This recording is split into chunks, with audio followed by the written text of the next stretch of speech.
Once upon a time, in a small village nestled amidst rolling hills, there lived two monks who had just returned from a long journey. For months, they had traveled far and wide, spreading their wisdom through lectures and offering prayers to all they encountered. Weary from their travels, they yearned for a moment of respite in the comfort of their humble hut. As they approached their dwelling, their hearts sank. The devastating power of nature had wreaked havoc on their sanctuary. The once intact hut was now a mere fragment of its former self, torn asunder by fierce winds and torrential rains. Only half of the hut remained, while the rest lay scattered and broken. The younger monk, filled with exhaustion and frustration, could not contain his anger. He had hoped for a tranquil retreat, a place to rest his weary bones, only to be greeted by the sight of ruin and desolation. Doubt began to creep into his mind, and he questioned the very existence of a benevolent higher power. Voicing his discontent, he turned to the older monk and exclaimed, "This is too much. How can we believe in a compassionate God when sinners dwell in opulent palaces untouched by the forces of nature, while we, who devote our lives to prayer and service, are left with a dilapidated shelter?" The young monk's anger burned within him, and he cast his prayers into the winds of condemnation. In that moment, the older monk raised his folded hands towards the heavens, his eyes glistening with tears of pure joy. His heart overflowed with gratitude and reverence, for he saw in the midst of destruction the hand of a caring and compassionate God. Perplexed by the older monk's response, the young disciple inquired, "What are you doing? How can you find solace in this wreckage?" With a serene smile, the elder monk replied, "I am thanking God, my dear friend. Look closely, and you will see the divine intervention that spared us even greater loss. The winds, guided by a divine hand, chose to leave us with half of our humble abode. In this act of mercy, I find solace and reason to express my gratitude. Our prayers have been heard." Nightfall descended upon the village, and the monks retired to their damaged dwelling, compelled to spend the night amidst the ruins.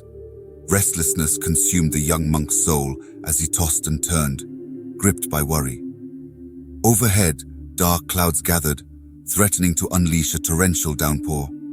Meanwhile, the elder monk slept deeply, cradled in the arms of tranquility. As morning broke, he awoke with a dance in his step and a song on his lips. His eyes sparkled with unbridled joy. "We were ignorant," he proclaimed. "We failed to realize the immense bliss that lay hidden within this broken hut. Last night, as I lay on my modest bed, I beheld the stars twinkling above, their brilliance unobstructed by the missing roof.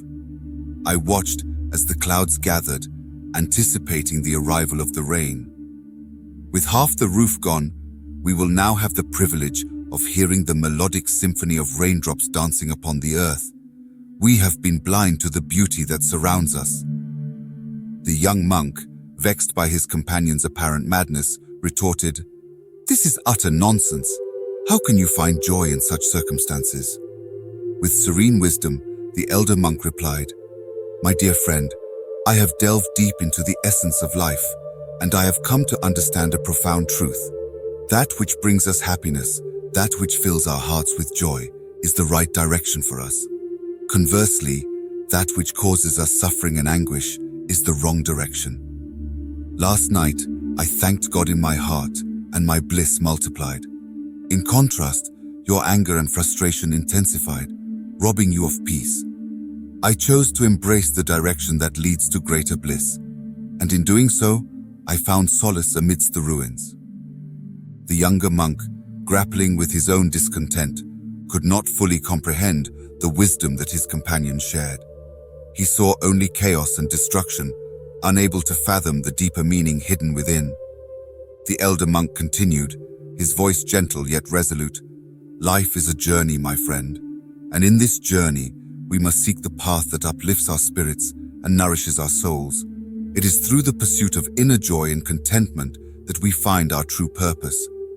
I have directed my consciousness towards that which brings me bliss, and in doing so, I have discovered the beauty that lies even in brokenness." As the days went by, the young monk observed his companion's unwavering serenity amidst the wreckage.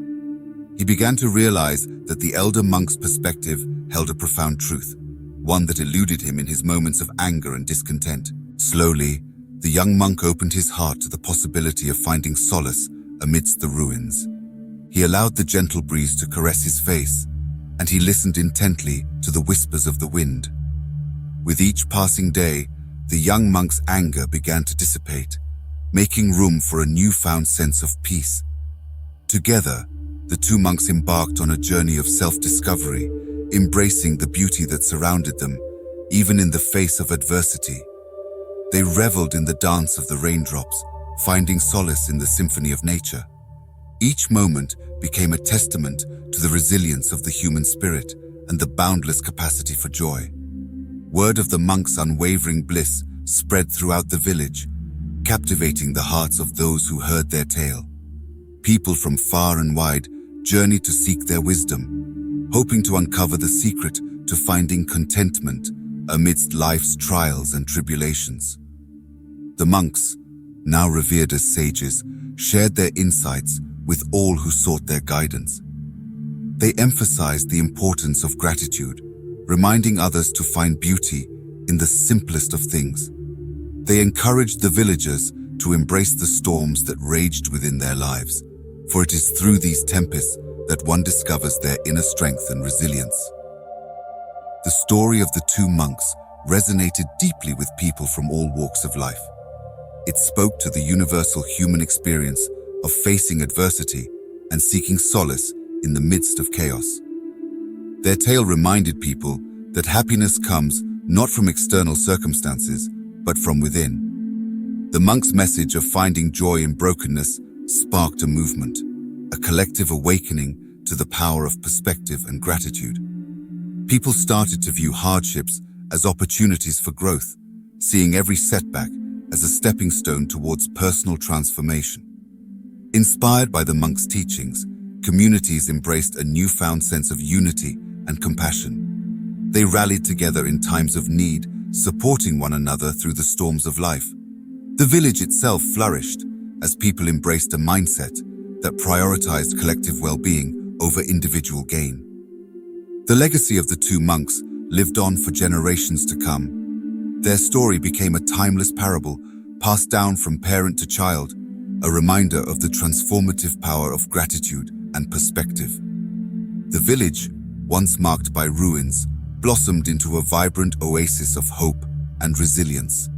In the end, the tale of the two monks teaches us that life's challenges need not dampen our spirits. In the face of adversity, it is our response that shapes our experience.